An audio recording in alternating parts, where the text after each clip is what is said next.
Welcome to my channel. আমার চ্যানেলে আপনাদের স্বাগতম। আমার আজকের রেসিপি ঝিঙে দিয়ে পাবদা মাছের পাতলা ঝোল। আর এই রেসিপি নিয়েই আপনাদের সামনে আসছি। এই রেসিপি বানানোর জন্য এখানে আমি পাবদা মাছগুলো কেটে ধুয়ে নিয়েছি। এবার আমি এগুলি লবণ হলুদ দিয়ে মেখে নেব। এখন প্যান বসিয়েছি। প্যানে ছোটো এক বাটি সরিষার তেল দিলাম। প্যান গরম হয়েছে। এবার আমি একে একে মাছগুলো ছেড়ে দিচ্ছি।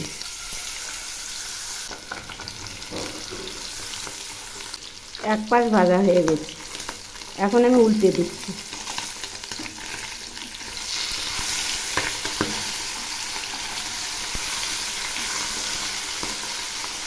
মাছ ভাজা হয়ে গেছে।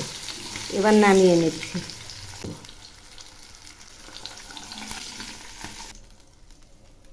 এখন আমি বাকিগুলোও ভেজে নিচ্ছি। বাকিগুলো উল্টে দিয়েছি। এগুলিও ভাজা হয়েছে। এখন আমি এগুলিও নামিয়ে নিচ্ছি। এই যে দেখুন, এরকম হয়েছে। এবার আমি ওই তেলে 3টে পেঁয়াজ ভেজে নিচ্ছি। এই পেঁয়াজগুলো আমি একদম লাল করে ভেজে নেব। পেঁয়াজ ভাজা হয়ে গেছে। এগুলি এখন নামিয়ে নিচ্ছি।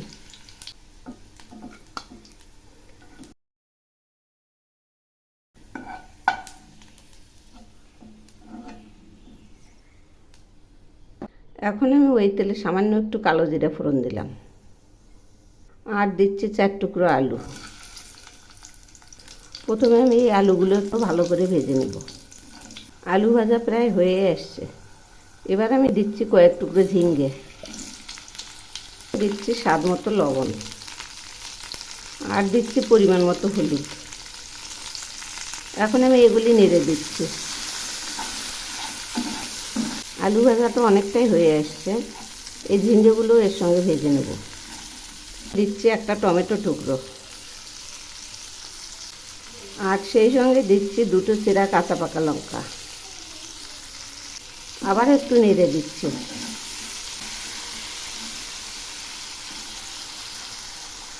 এবার আমি এগুলি ঘন ঘন নাড়তে থাকবো।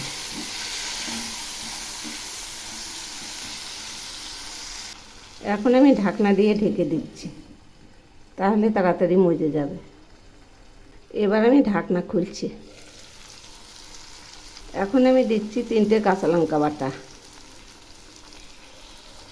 আর দিচ্ছি 1 চামচ পোস্ত বাটা।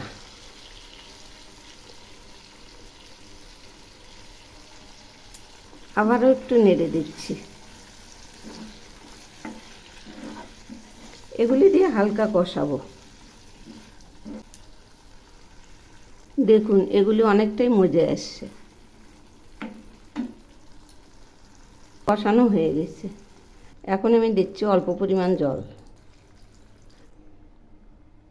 একটু নেড়ে দিচ্ছি। গরমের দিনে এইরকম পাতলা ঝোল খেয়ে দেখবেন, কি স্বাদ। আর পেটেরও অসুখ হবে না। ঝোল একটু একটু ফুটছে। এবার মাছগুলো ছেড়ে দিচ্ছি।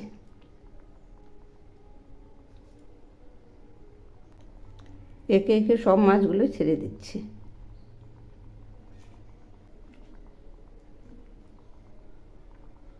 ঝোল আরও কিছুক্ষণ ফুটবে। এবার আমি এর মধ্যে ওই পেঁয়াজ ভাজাগুলো ছড়িয়ে দিচ্ছি।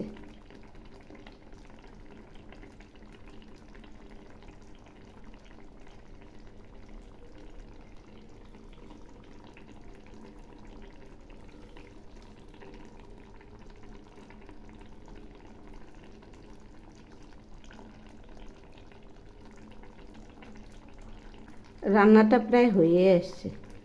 এখন আমি দিচ্ছি ধনিয়া পাতা কুচি। গরমের দিনে এরকম পাতলা ঝোল একবার খেয়ে দেখবেন, অসাধারণ টেস্ট। আর শরীরের জন্যও খুব উপকার। এবার আমি নামিয়ে নিচ্ছি।